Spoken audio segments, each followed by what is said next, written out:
Hello and welcome everyone. Welcome to Backchat.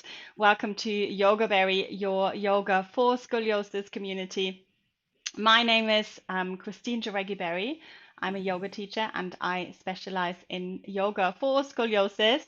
And I have fabulous guests every week here on Backchat to talk about scoliosis, to talk about yoga as well. And I really, really love this show, which I've been doing over the last kind of couple of months. And I love to see you all joining in, even though some of you obviously can't make it live. Sometimes you always catch up afterwards and ask your questions.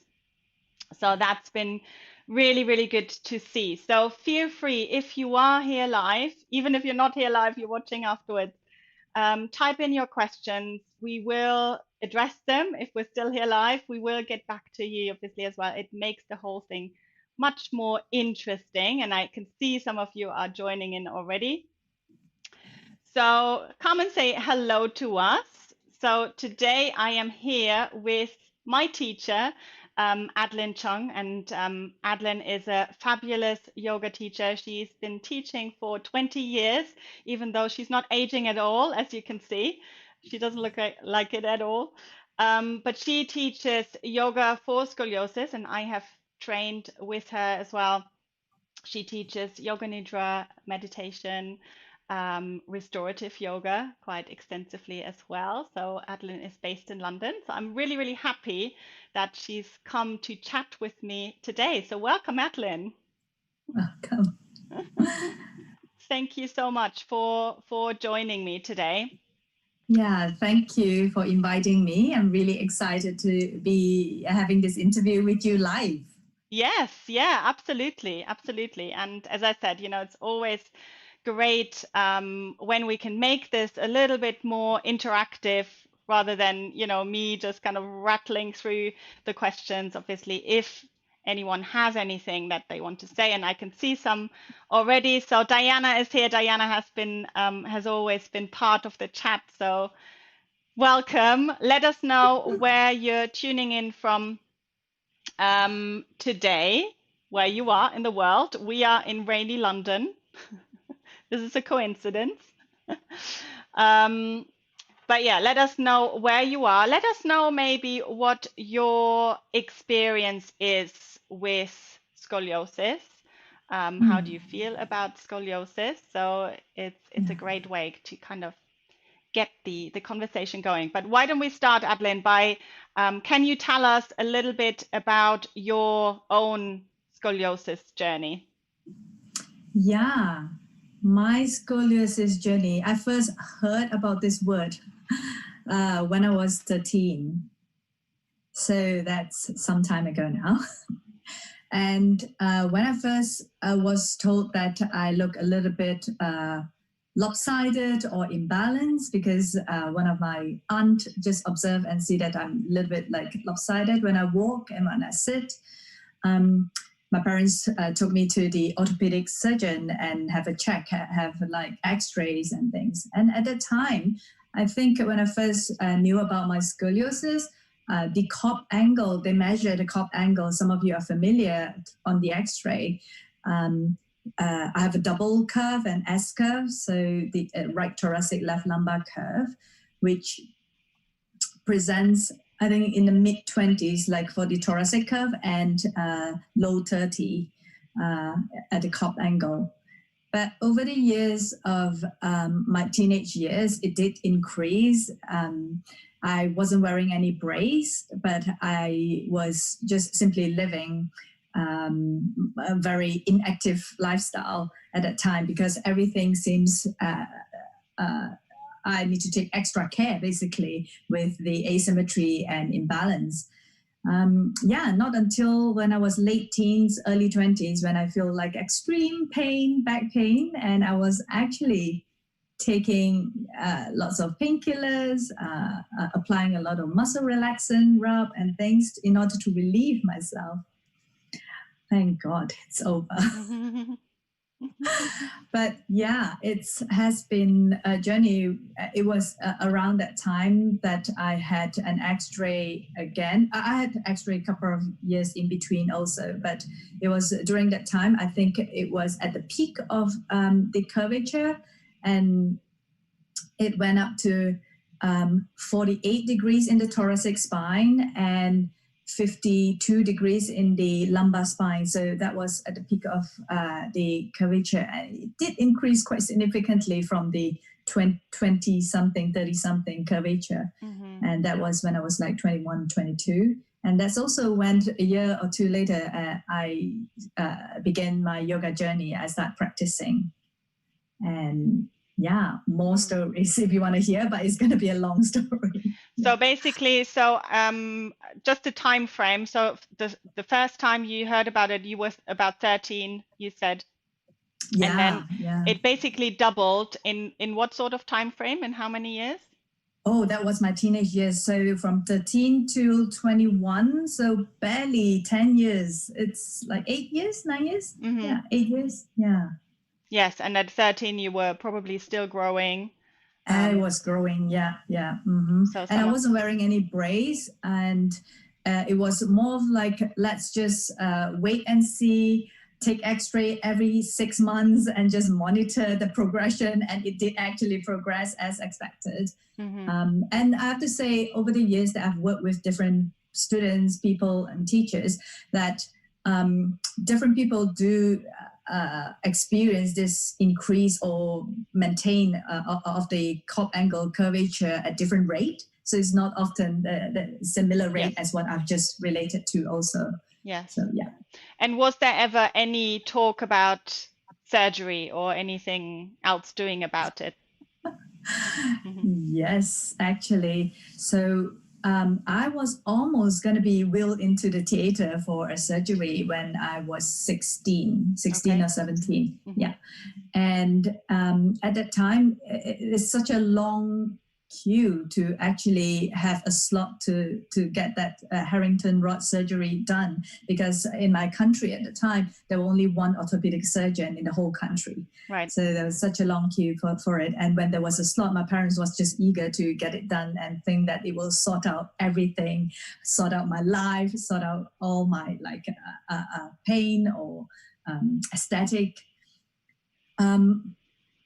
But fortunately or unfortunately, I was actually already in the hospital bed and things. But the doctor came up and said that, oh, they have one missing part of the screw or something that wasn't available at the time yet. So I had to check out and recheck in like maybe a couple of weeks later. So I didn't go through with the surgery at that time. Almost did. But I'm actually now quite glad that that happened, and I had another chance to work with myself differently, alternatively, non-invasively. Yes. Yeah. So then fast forward, you said in your early 20s is when you started to practice yoga. And is that because did you start because of scoliosis, or were there any other reasons, or were you just curious about practicing? Yeah, I was actually in quite a lot of pain. I have to say that there's physical pain. I can't sleep through the night without having to toss and turn, sit up, stretch, and then lie down again, hoping I could get to bed and sleep. I was in pain every day, waking hour of my life, and it was really impeding my activities. And during my uni days as well, it was really difficult to concentrate and study. And there was a lot of emotional pain too. It's just very depleting and frustrating, and also guilty, shameful. Just feel like I have failed my parents to have this condition. They have been so supportive, but also so saddened by me experiencing what I'm experiencing at the time, all this pain. So when I first heard that there's this thing called yoga, and I thought, okay, let's give it a try. We'll just go for a yoga class. And I went for one yoga class. I think at the time it was more of a vinyasa flow class. And after the class, I went home that day. I felt good for the first time. I didn't know what happened. I managed to sleep through that night. I didn't know what happened, but since it had sort of worked positively, I went back for more. So from once a week class to twice a week to 4 times a week, I've been going to classes, and very shortly after, I know that is gonna be where I'm going next. Yeah.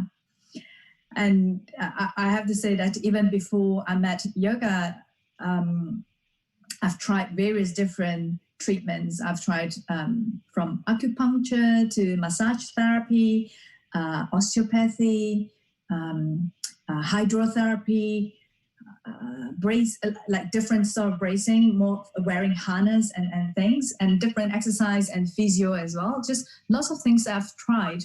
They all really help. Especially, I've also done like chiropractic treatment for 3 times a week for 9 months consecutively, and it really helped at that time. But I find that what happens is it was helpful during then, but as soon as I stopped going, pain, I just experienced pain again. It's not sustainable. It wasn't like, there's no longevity to that treatment that I've experienced because I wasn't involved in the process. I was just simply being fixed, being done to or treated, rather than myself being involved in the process of healing and understanding and really be with myself at all. Yeah.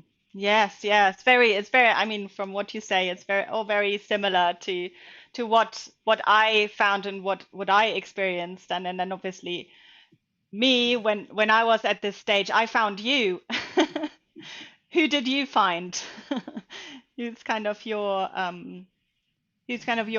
inspiration for teaching now, or for kind of passing on this teaching of yoga for people with scoliosis? Yeah, definitely. And it's really, my scoliosis inspired me to teach, to share. Just because I can resonate and appreciate that if at that time when I was in my teenage years, if that at that time that I would meet someone to just say that actually you have hope, and not necessarily having to go through surgery, let's try something before you decide. I'm not ruling out surgery at all for some who has been through it or probably considering it. But I would often say, have you exhausted all other avenues, non-invasive alternative things, before you decide if that is the route you would like to go down to have the surgery? And sometimes it is urgent, especially for an adolescent who's growing quite quickly. If it's impeding the like literally pulmonary, cardiopulmonary function, then it is quite urgent to have to take care of its life and death in that moment to be able to continue breathing and living, right?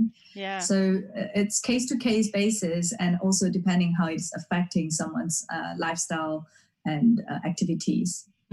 Yes, absolutely. Let me just have a quick look at the chat. So in the beginning, I asked everyone's kind of experience with scoliosis. How does it make you feel?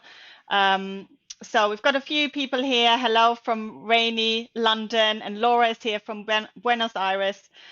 We've got someone else from India, so we've got a whole international audience here. Good. Please help with scoliosis. Let us know how we can help, obviously, as well. Flu tube as well here from rainy London. Yes, it is. It is. Oh, it has stopped now, hasn't it? Yeah. For a minute. Good. Laura is saying she's got emotional pain. Quite a point to talk about. Yes, absolutely. It's so important in our condition. Yeah. So maybe we can talk a little bit more about this emotional side. So obviously, how did you kind of go through your yoga journey? Did it kind of, for me at least, this is how it was for me. For me, it went very much from a physical thing, and as you said, with pain and kind of using the yoga to help me physically with whatever I was dealing with.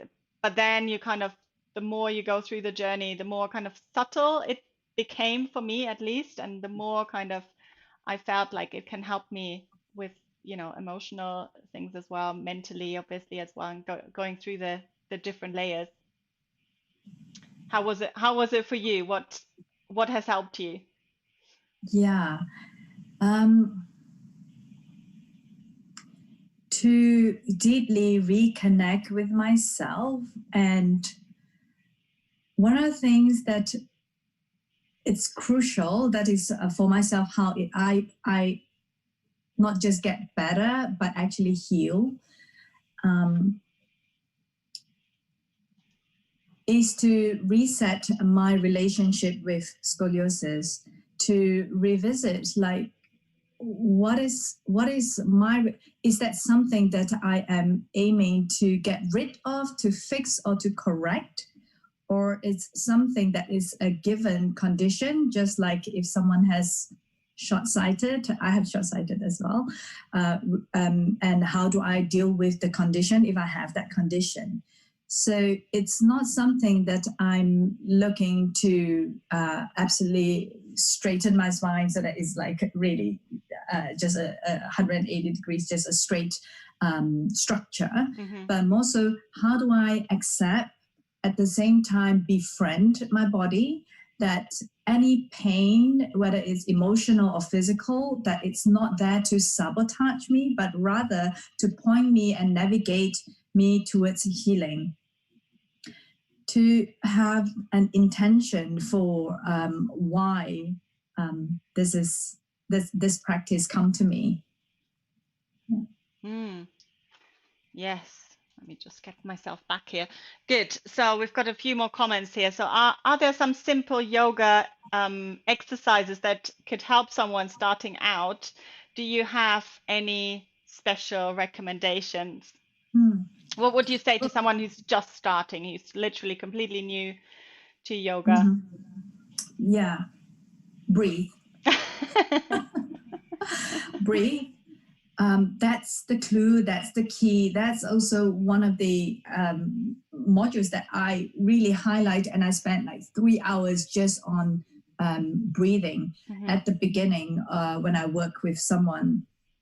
So this is how I work with someone. It actually fits in. So what you asked earlier about pain, emotional pain, and what I just said about relationship with scoliosis, that's really about the mental mindset of resetting, so that I am working with myself, with my body, with my condition, than trying to fix it. It's not something that is my enemy that I need to get rid of, but rather this is the given cards that's dealt.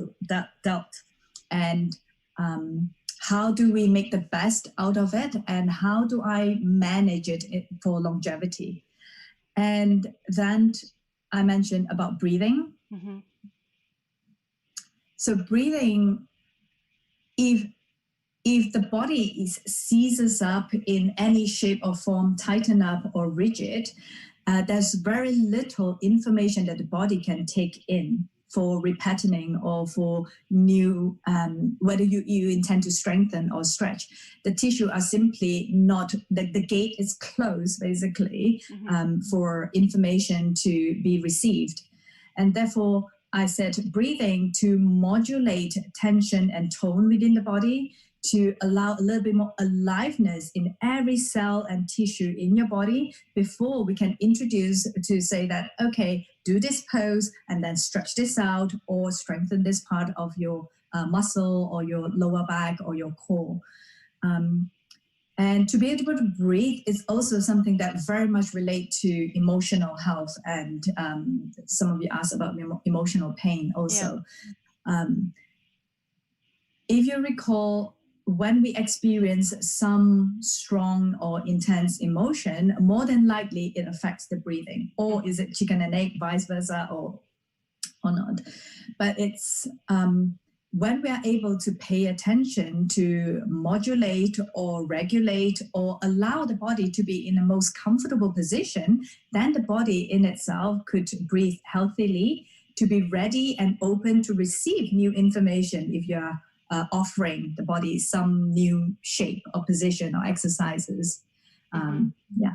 So that would be the first thing is breathing, Breath. relaxing, softening, and then you can get into the moving bit and the repatterning, as you say. And if I can add a little bit, the part that really helped me in terms of emotional pain and also how I started off is actually releasing and restorative practices. All the cumulative stress and tension, whether that's physically stressing different parts of my body, spine, compensating, as well as emotional struggle and pain, causes more contraction and tightening inwards. And all I need in that moment is simply to be able to have some breathing space, literal space in my body before I could even hear anything from anyone, before my body could actually receive anything. So I highly recommend considering some more gentler practice initially to find release and opening and breathability. Restorative yoga is definitely one that has helped me a lot in my emotional balance in order to trust myself again before I could even trust myself to read sensation in my body, whether it's accurate, whether it's trustable, and to follow through. Yeah. So Diana is saying, I've heard that it's important to do poses that derotate. As I have osteoporosis, I've been told not to do any twisting poses. My curve is accelerating yearly by small amount. Am I not helping my curve by not twisting? So to twist or not to twist? Yeah, twist. I think it's not about what you can or cannot do. It's more like how you do it, or how you approach it, maybe. But firstly, when we approach twist, I think twists are really helpful. My personal opinion, I think twist is really helpful for scoliosis. But it's how intense, it's my question. And whilst you are in that position of twist, is it still breathable? Are you still able to breathe comfortably when you are in twist? If you're twisting to a point that breath is actually impeded or disrupted, or probably finding it difficult to continue breathing and continue to stay, then definitely that might probably went a little bit over the threshold. So come back a little bit. I often stay on the edge, on the safe range of maybe think about 50 to 60% of the range instead of going for your 90, 100%, because the ego often wants to do more. So I always have to discount 10% or 20% for the ego. Yeah. And I would probably rotate and twist one side, the other side, and notice which side is a little bit restricted, and reduce the bigger range size. So for example, if I'm twisting to the right and I can twist quite a bit more, and then when I twist to the left, that's a little bit less rotation, I would then reduce the angle of my right twisting. So instead of twisting all the way to my right, I would probably reduce it slightly instead of pushing my left side more into twist, so that both sides could actually experience a very similar range whilst still breathable. And maybe introduce other movement patterns before twisting. Yeah. So I study body-mind centering and somatic work, somatic movement as well. So I do look at the developmental patterns of the body, if there is a certain pattern that hasn't fully developed and embodied, and that might impede the next pattern that overlays it. So looking at homolateral positions and movement before contralateral.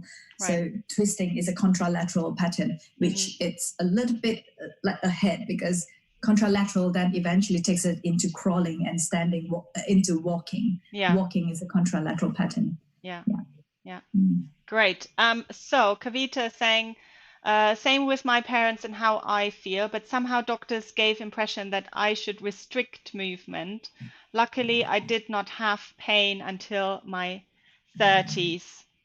I do hear that sometimes, that and Kavita we have spoken obviously as well.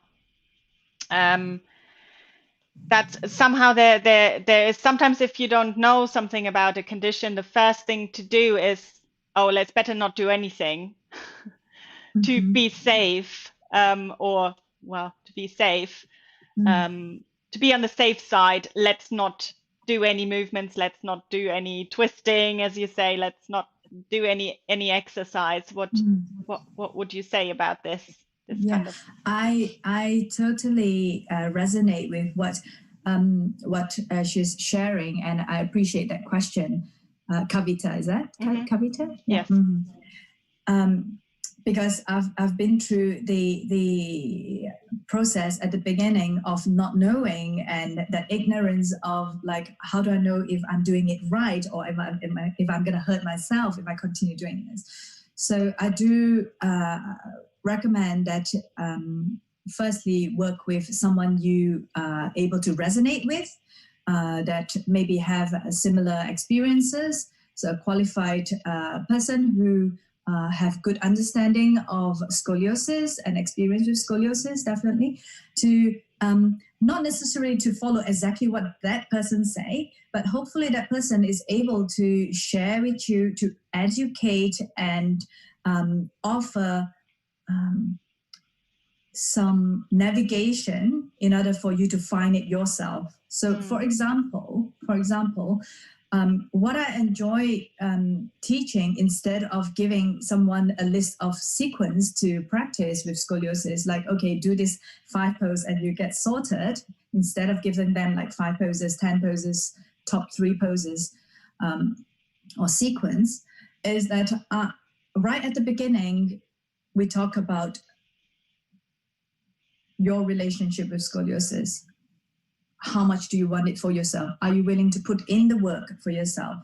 That you are truly committed to the process of healing. And then we can let's talk about how do we recognize if sensation is to be endured or to work through or to be avoided.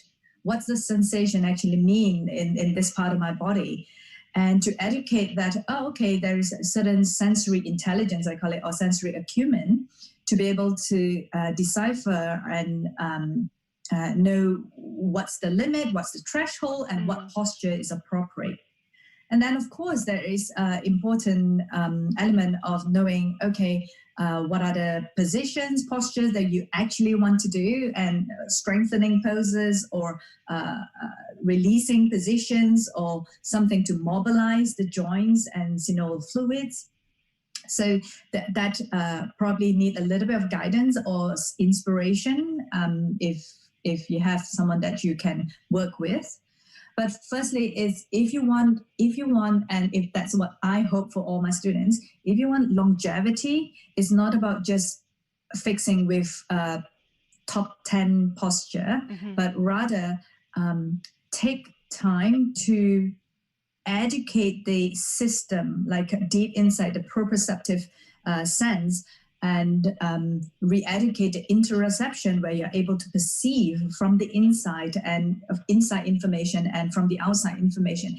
It sounds like a long process, but actually within one session, I could actually take someone through experiencing all these within like an hour. And just to trust yourself again, and slowly that trust might grow. It's not just like here and you're always here, but then you can slowly grow in trusting yourself again for choosing practices. Yes, yeah. Let me just have another quick look, because the questions are coming in. Oh, wow. Fast Okay. and furious. Exciting. So Vanessa is saying, love these live chats. Do you still get back pain or stiffness from scoliosis, or has the yoga healed or strengthened your back to the point of not feeling pain as much anymore? I really like that question. Yeah. Well, good news and bad news. Well, as long as I'm still human and I have sensory receptors, I'll still be able to experience pain, unfortunately. But because pain no longer that I see as a punishment or an enemy, but rather that when I experience some tightening or tension in my body, backache in my body, firstly, I would ask that firstly is to know how to manage it when there is pain. How do I attend to it, release it? Do I have a strategy to negotiate that information, that sensation that is pointing for me to pay attention? But also then I want to revisit that, have I went past my threshold to be able to do certain activities? Mm-hmm. So I'll give you an example.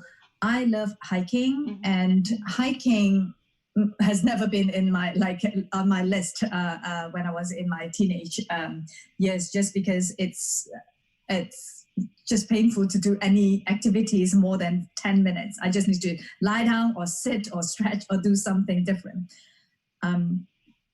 So if 10 minutes is what you can manage to walk at the moment before you have to take a seat, take a rest, then go walk for 8 minutes. Mm-hmm. 8 minutes, sit, rest. 8 minutes, sit, rest. And gradually you'll find that as you continue to build strength, that you're able to stretch that to 20 minutes or half an hour. And when I'm able to walk for half an hour, I'm not going to just go for it and go past 30 minutes. I'll probably walk to 25 minutes and then I'll sit. I won't go past the threshold when it actually hits my limit where I actually feel pain or discomfort. Yeah. So then I can continue building and growing my muscles, my threshold to be able to take on a little bit more each day. So in short, I do still experience once in a while, but very much less. I don't take painkillers anymore like when I was in my early 20s. I know there are certain positions or movement that could help me relieve it. And also I would pay really close attention to not passing the threshold. And at the same time, knowing that, really recognizing that it's not about getting rid of the pain, but actually knowing those two things that I've just mentioned, knowing your threshold and work within it. And also pain is simply an information between your body communicating to your brain, saying that pay attention, hello, SOS, please stop what you're doing, or probably can you choose something else for now? Yeah. Yes, that's so good. That's something I'm working on is rather than going past the threshold and then obviously the yoga can help me to deal with it. It's not actually going there in the first place. So But so always, I will often say, always discount the ego for 10%. Yes. Yeah, exactly. And very often you're like, oh, that's fine, I can do a little bit more, but if you listen, if you pay attention closely. Yeah, it's really one of my close teacher, who I've been with for 18 years now. She often say no pain, no pain. It's not no pain, no gain, but really no pain. It's just no pain and no pain. But it's not necessarily pain that will help us grow. We can still grow when we continue to work within the safe range. Yes. And threshold. Yeah. There are a few more questions, but before we go there, maybe can you tell us a little bit about you've got a new online program which I'll definitely be joining. So it's great news. Can you tell us a little bit about how obviously through this pandemic we all had to find different ways of sharing what we're doing, but how can people kind of get involved with your work, with your yoga for scoliosis work? Yeah. Of course. Yeah. Thank you for asking. I have been sharing actually a 5-day intensive for many years. which Christine's familiar with. Yeah. She's been twice. And that is across 5 days of 30-hour intensive. That's actually quite a condensed course where I work through different movement principles and also different approaches to practicing and living with scoliosis. And since this year, we all know, since this year, and also an opportunity for me to actually break some of the content down and do a little bit more foundational work for those and make this information a little bit more accessible for more people. I have designed, carefully put together a 10-module program. Each module is 3 hours of different topic. So each module covers like the first module will talk about our relationship and intention with practicing scoliosis, so that we actually have a clear idea of where we're heading. And there'll be a module on breathing, like I was saying, how does breathing enliven ourselves in our body from the outside and inside. There are also chapters and modules on mental and emotional resilience, where we talk about that's more of a yoga nidra practice. There's a yoga nidra practice where we could realign our aspiration for practicing and having a positive relationship with ourselves. Restorative practices as one module. Core strengthening is definitely one module, but that actually comes towards the end. I think it's module 8 or something. So these modules, basically, I've put them in small chunks and bite size and across 2 months, where it's flexible, that anyone could take just 1 or 2 modules. And it's not specific just for scoliosis. In fact, how I approach this and offer this in a way that it's really about spinal therapeutics. Anyone who is interested in working with imbalances, which most of us have imbalances, whether that is structural or just functional, one-sided being stronger, more developed than the other side. So those modular system hopefully would offer a little bit more of an accessible gateway to be able to offer more people, more students. Yes, and I love that you've set it up in a way that is very clear, and you can either do the whole thing or you can do the modules that you're interested in. So if you can't afford at the moment the whole course, or if you don't have the time to do the whole thing, you can just pick pick the and ones because that this you're is something interested in. that I offer at least twice a year. So the 10 modules I run at least twice a year. Maybe next year I'll run 3 times. I'll look at the schedule yet. Yes. Not yet. But it's something that I encourage, that because every topic is so precious to me, and that's why it's there. Nothing. Sometimes when people ask me like which module should I take, I could give you a sequence of which one to take and things. But really, ideally, if you are able to manage to do all 10 modules, each part offer a very different perspective and also in-depth learning of that topic. So, for example, one of the module, the whole module will talk about postures and positions, sitting positions, standing, walking positions. We look at gait and sleeping positions also. Yeah. Good. So, and I have linked in the description below, obviously, as well to the course, so people will be able to get to you. And you've got where's your Instagram handle? There you are. So you can find Adeline on Instagram as well. So have you got another 5 minutes or so to answer a couple of more questions? Yeah, You okay? I could stay. Yeah, I could stay. You're good. Okay, good. I know you're very busy, and Adeline is teaching as well. I wanted to mention also that about the online program, that there is a taster session this Sunday. Yes, 23rd of August. Yes, and that's free, isn't it? So people can come. Yeah, that's free. So that's a taster practice. If you'd like to come and experience the approach, experience practicing with me, there's an hour taster and also info session about the program this Sunday at 10 o'clock. Lovely. Oh, 10 o'clock London time, UK time. London time, yes. Yeah. Good. So, so let's see where we got up to. How much yoga would you recommend we do per day to stay pain-free? Do you also recommend other sports like swimming, walking, and running? Yeah. Mm, it depends who I'm talking to. It depends whether pre-existingly, like right in this moment, if there's any pain or discomfort already.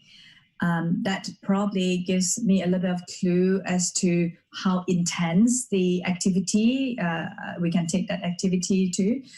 I mean, for example, with my scoliosis, if you're talking about asking me when I was 20 years old, when I was like in my early 20s, 20 years old and all, I wouldn't be able to hike that long. I wouldn't be able to ride horses. I now do ride horses. I do scuba dive. I do spin classes. I do climbing, wall climbing. All those activities I cannot imagine to be able to even come close to doing and experiencing.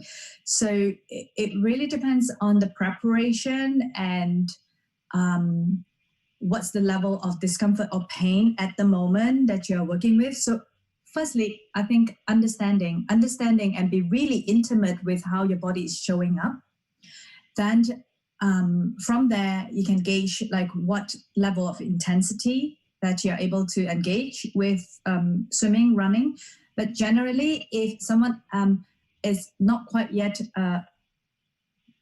accurate with their proprioception, or probably in terms of repatterning and managing their imbalance, I would say a little bit shy away from high impact activities.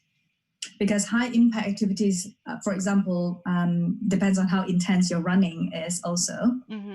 But high impact activities sometimes can exacerbate the pre-existing pattern or probably the lopsidedness and things, because the dominant side is probably going to do most of the work.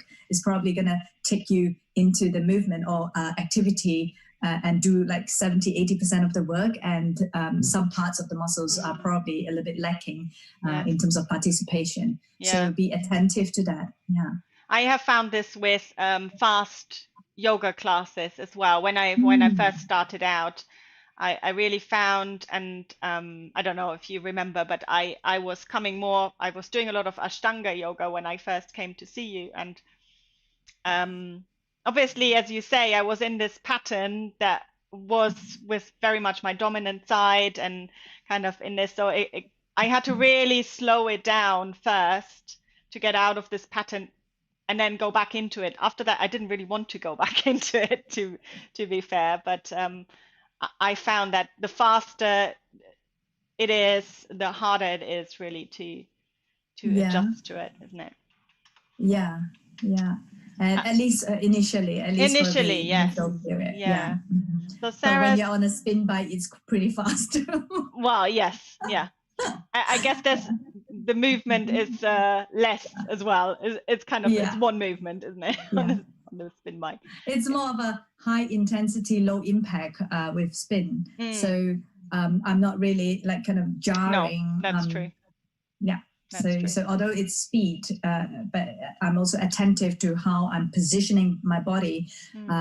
Maybe sometimes intentionally a little bit asymmetrical when I'm doing my cycling also. Yeah. So that helps to navigate and compensate. Yeah. Good. So Sarah is asking, how does scoliosis flexibility brace work? I read on it online. I'm not quite sure what she means. I'm not sure if she maybe is thinking of this. Have you heard of these suits that you can wear? It's like a flexible brace. I don't know if you've got any experience about these. I'm not familiar exactly what she's referring to, but if she could email me separately with more information, then I could probably do a little bit of research and probably have a conversation with her separately. Yeah. Yes, so get in touch with us. Diana is saying, Adeline, As you have tried many different modalities, I wonder, have you tried Schroth? Yeah. So I personally have not gone through the 4-week program. Those of you who know Schroth method, and I think you have also interviewed someone with Schroth expertise Yes. also. Yeah. But I've worked with many who have been through or teach Schroth method also. I think a lot of the physical exercises are helpful. What I hope I would get out of if I'm working with someone who is also experiencing the method or probably practicing the method is to address more so the mental, emotional component of living with scoliosis, the sense of empowerment. One of the things that yoga could give me has given me is that I could actually be responsible and be in control in a way that I'm able to be responsible. And if days when I'm feeling well or not well with my back, that I am the person to ask the question whether it's working or not, rather than following a regimented program. I can't speak very much more than that about Schroth, but I can only say what yoga has offered me and why I've chosen to work with this, because it's not just about the exercise program, it's not just about the physical exercises, but also about the compassionate approach of working with scoliosis. It's also about me being intimate and kind with my body and with myself, and that really heal rather than just getting better and just stronger in terms of muscularly and all. Yeah, I hope that helps. Yeah, I think there's, I mean, there's so many different methods, and there's lots of different ways of how to deal with scoliosis. There's lots of theories. I mean, you can really go down a rabbit hole of information. But well, for me personally, I think you kind of what you just said, you have to take this responsibility of finding the thing that works for you, and it might not be the same thing that works for somebody else. And for me, a lot of it is about the way it's presented as well, about the way it's taught. And I have talked to, and I have had some Schroth sessions with someone where I was like, oh, whoa, okay, this is a bit much. And then I did some others with another lady, and they were great. And that kind of showed me it's not always about exactly the method or what exactly you're doing. It's also about how it's being presented, and it's very much about the teacher and how you're connecting with someone who is teaching you something much easier to absorb. Good, lovely. Thank you so much. Is there anything else you want to share with us? Any tips or anything? I know someone asked me once, and I just remembered now to say it, about what's my curvature right now. Right. I know I mentioned. Yes. And some of them are curious about, like, I know someone asked already whether I feel pain. Yes, I'm human still. So I do continue to take x-rays every few years, just for my personal research. This is my laboratory, and the last x-ray that I took was 2018, so that must be at least 3 years now, beginning of the year, 2.5, 3 years ago now. And the cup angle for the thoracic spine, the upper spine, is at 26 degrees, and the lumbar spine is at 25 degrees. So it's not something necessary to shout about, but I can definitely see that something has helped along the way. Yeah. So all the things that I've made choices about how I sit, how I walk, how I sleep, how I remember to